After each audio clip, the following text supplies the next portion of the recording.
Hi, I was just thinking of something to share today, just really quick. Just finding humor in the midst of healing and pain is just the most amazing gift. And to have friends that can do that with you. I have a good friend that I grew up with, went to college with, we've known each other forever. And somehow she can just make me laugh in the most serious times. I call her up and I'm going through this healing from this last relationship, and I'm like, on the phone crying, like, I just really lowered my standards this time and thought that he was gonna love me and my son, and I just really lowered my standards. I mean, he was really fat and he had yellow teeth and he farted a lot and he itched his butt so loud, and she's laughing so hard, but I was really serious. And so I start laughing and crying at the same time. I'm like, no, but I'm serious. So we had a good laugh. But yeah, I did lower my standards physically, and I've been telling my son about beauty on the inside, because he always had a really big problem for some reason with this man being overweight. And he said, you need to lose some weight if you're gonna try to marry my mommy. I was like, oh my gosh.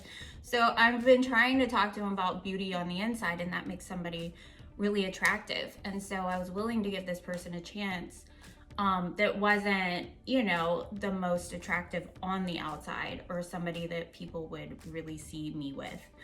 But I thought he was, really kind, or, gonna love me and my son, but turned out really bad. And I'm healing from that, but I have friends coming around, new friends coming around.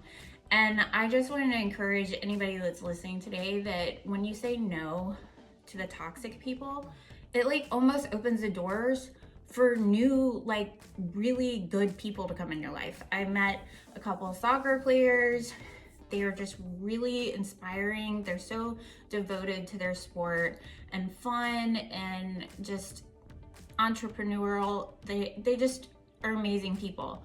And I met a girl in a coffee shop and met her daughter, and they're just amazing as well. So it's like, when you say no to toxic people, abusive people, don't think that you're gonna be alone.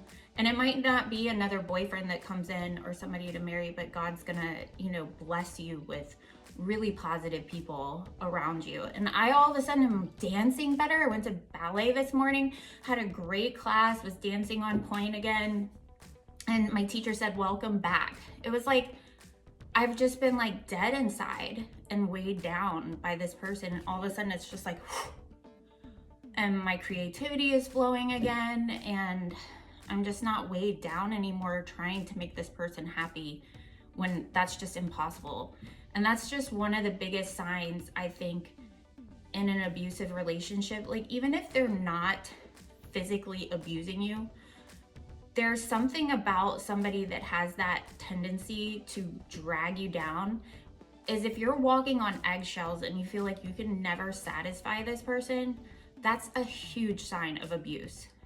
And it might not ever get physical, but that's just a really unhealthy, toxic relationship. If you feel like you can never make them happy, they're always gonna go off on you no matter what you do. And it can just really affect your body too. I mean, I was getting tired.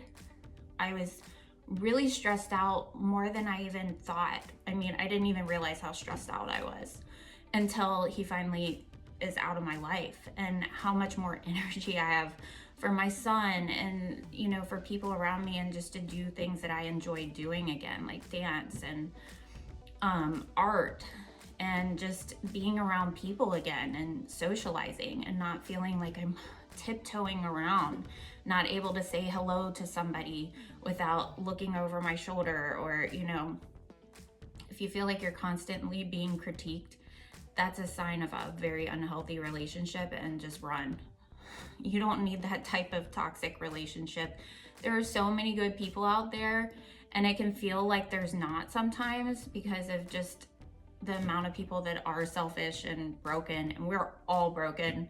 I'll admit it.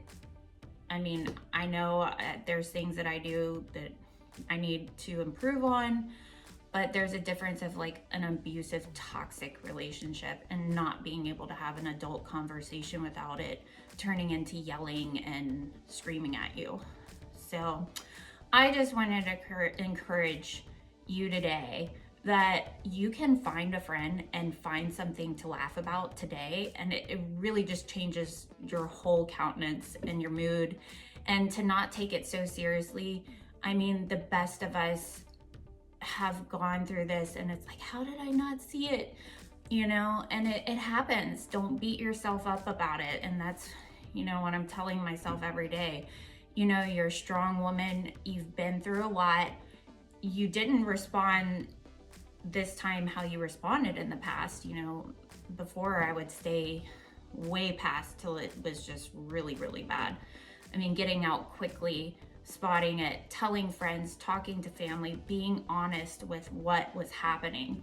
But yeah, just laugh, find a girlfriend, find somebody safe that you can laugh with and just cry with too. But the laughter is definitely a game changer. And I hope that you find something to laugh about today and the Lord just bless you.